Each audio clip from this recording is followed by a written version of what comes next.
প্রায় 18 বছর পর 25 ডিসেম্বর দেশে ফিরবেন বিএনপির ভারপ্রাপ্ত চেয়ারম্যান তারেক রহমান। ঐতিহাসিক এই প্রত্যাবর্তন ঘিরে সবচেয়ে বড় ইস্যু তার নিরাপত্তা। দেশের সবচেয়ে বড় দলের শীর্ষ নেতার নিরাপত্তা নিশ্চিতে ইতিমধ্যে কেনা হয়েছে বুলেট প্রুফ গাড়ি, সাজানো হয়েছে বাড়ি এবং অফিস।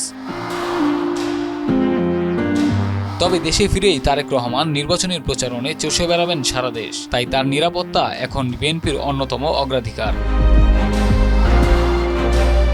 এখন প্রেক্ষাপটে তারেক রহমানের সার্বিক নিরাপত্তা নিশ্চিতে প্রধান নিরাপত্তা কর্মকর্তার দায়িত্ব পেলেন অবসরপ্রাপ্ত brigadier general doctor A K M. Shamsul Islam. বুধবার দলের সিনিয়র যুগ্ম মহাসচিব রুহুল কবির রিজভী গণমাধ্যমে পাঠানো এক বিজ্ঞপ্তিতে এ তথ্য জানান। একই সঙ্গে তিনি এভার কেয়ারে চিকিৎসাধীন বিএনপি চেয়ারপারসন বেগম খালেদা জিয়ার নিরাপত্তা টিমেরও প্রধান। ময়মনসিংহে জন্ম নেওয়া শামসুল ইসলাম আগেও বিএনপির চেয়ারপারসনের নিরাপত্তা বিষয়ক টিমের চিফ কোঅর্ডিনেটর হিসেবে কাজ করেছেন। তাছাড়া তিনি নিরাপত্তা বিশ্লেষক হিসেবেও পত্রপত্রিকায় নিয়মিত কলাম লিখে আসছেন।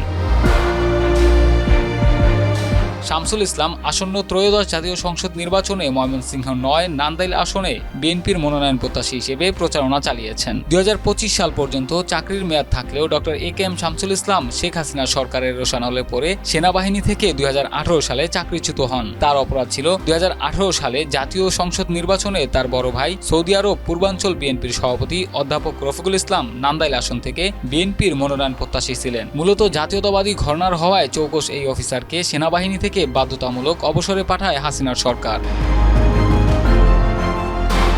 অবসরপ্রাপ্ত ব্রিগেডিয়ার শামসুল ইসলাম কঙ্গোতে জাতিসংঘ শান্তিরক্ষী মিশনে নেতৃত্ব দেন। সে সময় তিনি স্থানীয় মানুষের মধ্যে এতটাই জনপ্রিয় হয়ে ওঠেন যে একজন বিদেশি হওয়া সত্ত্বেও তাকে কঙ্গোর প্রেসিডেন্ট করার জন্য মিছিল করেন সে দেশের সাধারণ মানুষ।